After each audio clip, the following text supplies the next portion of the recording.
বরিশালে গণতন্ত্র দিবস উপলক্ষে বিএনপির বিভাগীয় শোভাযাত্রায় হাজারো নেতাকর্মীর ঢল। বরিশাল প্রতিনিধি হাওলাদার রাসেলের প্রতিবেদনে দেখুন বিস্তারিত।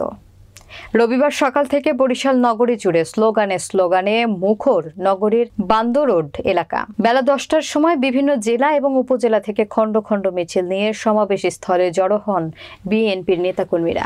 শোভাযাত্রার নেতৃত্ব দেন বিএনপির স্থায়ী কমিটির সদস্য বেগম সেলিমা রহমান। অনুষ্ঠানে সভাপতিত্ব করেন মহানগর বিএনপির আহ্বায়ক মনিরুজ্জামান খান ফারুক।